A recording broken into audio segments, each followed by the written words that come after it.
अस्सलाम वालेकुम दोस्तों, कैसे हो? उम्मीद है कि खैरियत से होगे। अल्लाह रब्बुल इज़्ज़त आपको खुश रखे। समझ में कुछ नहीं आता कि छेड़ूं दास्तां कैसे, समझ में कुछ नहीं आता कि छेड़ूं दास्तां कैसे। हालांकि हज़ारों नगमे वफा के इनकी लबों पर आकर मचल रहे हैं। जुबां है साकित, कलम है हैरां, बताऊं कैसे मैं राज पिन्हा कि बहरे गम में उठा है तूफान तो दरिया दरिया दहल रहे हैं, कि बहरे गम में उठा है तूफान तो दरिया दरिया दहल रहे हैं।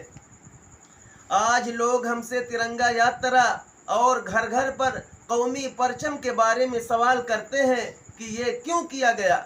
भला बताओ, ये भी कोई पूछने की बात है? अगर पूछना ही था तो ये पूछते कि तिरंगा यात्रा और घर घर पर कौमी परचम से हमें क्या सबक मिलता है। तो मैं ये कहता कि हमारे उलमाए किराम ने, हमारे अकाबिरीन की कुर्बानियों का नतीजा है कि उलमाए किराम ने तन मन धन की बाजी लगाकर अंग्रेज़ों से हिंदुस्तान को आज़ाद कराया, और इस हिंदुस्तान को आज़ाद कराने में हज़ारों उलमाए किराम को फांसी के फंदे पर लटका दिया गया।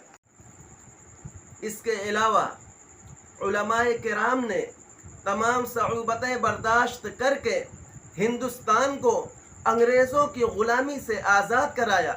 आज उसी खुशी में हम तिरंगा यात्रा और घरों में परचम लगाए हुए हैं, लेकिन इसके पीछे एक तारीख़ है, एक दास्तान है।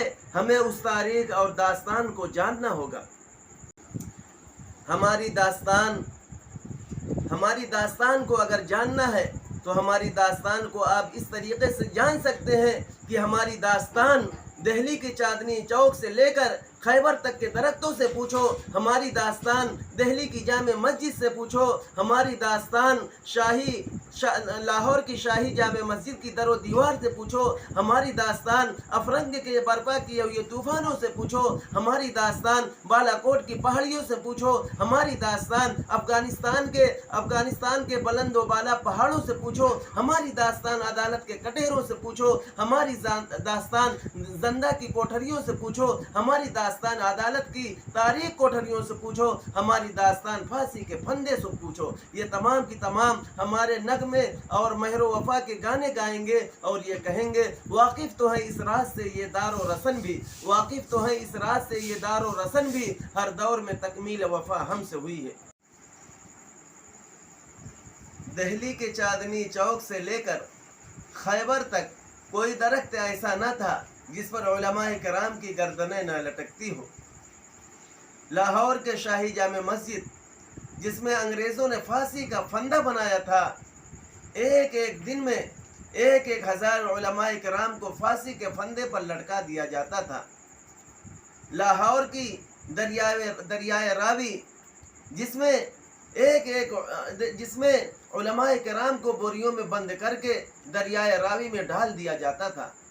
बहुत सारी कुर्बानियाँ उलमाए किराम ने इस मुल्क हिंदुस्तान को आज़ाद कराने के लिए पेश की, तब जाके ये हिंदुस्तान आज़ाद हुआ। अंग्रेज़ मुअर्रिख टॉमसन कहता है कि एक मर्तबा दिल्ली में मैं अपने खेमे में दाखिल हुआ तो अंदर से मुर्दार की बदबू मालूम हुई।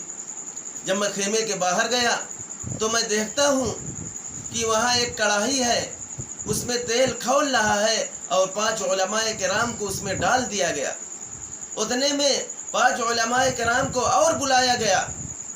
अंग्रेज़ मुअर्रिख टॉमसन कहता है कि मैंने उन 5 उलमाए किराम से फरमाया कि तुम्हारा भी हश्र वही होगा जो उन 5 उलमाए किराम का हुआ।